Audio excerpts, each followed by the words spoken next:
Matanot Le'evionim. Nous savons bien que durant Purim, nous avons 4 mitzvot à accomplir. Mikra Megillah, la lecture de la Megillah, Mishloach Manot, Matanot Le'evionim et Mishte, donc ce fameux repas qui va conclure la fête. En quoi consiste Matanot Le'evionim? Matanot Le'evionim consiste à donner un plat ou bien de l'argent à un pauvre durant le jour de Purim. Cette obligation concerne que ce soit les hommes comme les femmes, et comme le rapporte aussi le Rabbi aussi, les enfants en particulier à partir de l'âge du Chinour. L'âge du Chinour, c'est en principe entre 4, 5, 6 ans, tout dépend de la maturité de l'enfant. Combien doit-on donner pour accomplir Matanot Le'evionim? Sur ça, il y a des avis partagés. L'idéal, c'est de pouvoir donner une quantité suffisante afin que le pauvre puisse faire un repas avec, une seouda, quelque chose d'important. A posteriori, même si on a une prouta, qui correspond à quelques cents d'euros, c'est aussi valable. Mais évidemment, nous allons nous efforcer de donner une quantité suffisante pour que le pauvre puisse faire un repas. Lorsque dans la Megillah on parle de Matanot Le'evionim, l'ordre de donner aux pauvres, on parle de Evionim au pluriel, qui ça veut dire au moins à 2 pauvres. En effet, on doit donner au moins un cadeau, c'est-à-dire un plat, ou bien la valeur d'un plat, à au moins 2 pauvres.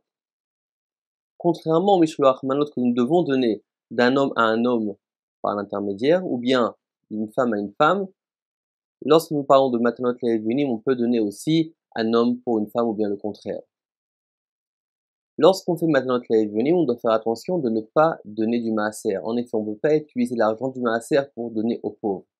Par contre, si on a déjà donné une quantité suffisante aux pauvres, c'est-à-dire, comme nous l'avons dit précédemment, au moins la valeur d'un repas à 2 pauvres, donc en 2 mots, 2 repas, pour le reste, on peut aussi prendre de l'argent du maaser. Quand accomplir la mitzvah de Matanot Le'evionim? Nous savons très bien que la fête de Purim se fête le 14 du mois de Hadar. Nous lisons la Megillah une fois le soir, la veille du 14, et une deuxième fois le jour du 14. Après la Megillah du jour, nous devons donc commencer à procéder au mitzvot, c'est-à-dire Matanot Le'evionim, Mishloach Manot et ensuite Mishte, donc le repas. Qu'est-ce qui doit passer avant Matanot Le'evionim, Mishloach Manot?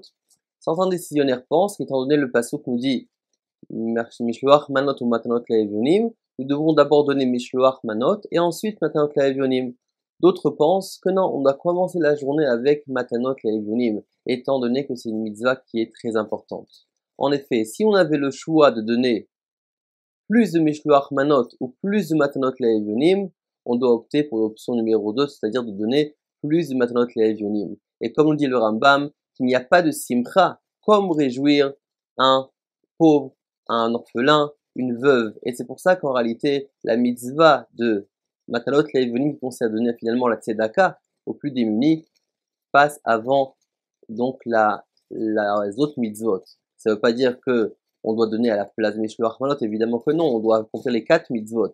Mais si on veut rajouter encore plus, on va plus rajouter évidemment dans Matanot Le'evionim plus que Mishloach Manot. On va donc accomplir Mishloach Manot comme il se doit, mais Matanot Le'evionim, on va devoir rajouter encore plus et embellir au maximum la mitzvah. Un point supplémentaire qui est important de souligner. Lorsque nous donnons Matanot Le'evionim, il faut faire attention que le pauvre puisse en profiter le jour de Purim. Et c'est pourquoi je ne vais pas donner Matanot Le'evionim avant Purim, mais le jour même de Purim afin qu'il puisse en profiter durant Purim. Si je n'ai pas le choix, par exemple que je sais que je ne vais pas trouver de pauvre durant le jour de Purim, je peux m'organiser pour le donner avant, mais à condition que le pauvre donc dise qu'il va en profiter uniquement le jour de Purim. Mais l'idéal évidemment ce serait de trouver un pauvre durant Purim et de donner pendant Purim, car on doit accomplir la mitzvah donc le jour même de Purim. Pareillement aussi, si je vais faire un virement bancaire par exemple, ou bien je vais faire passer de l'argent en ligne, alors à ce moment-là, il faut que je m'assure que le pauvre puisse en profiter durant Purim. Et lors, comme le Shulchan Aruch nous dit, Kol apochet-yad not nimlo, c'est-à-dire qu'on ne va pas faire trop attention à notre argent durant Purim.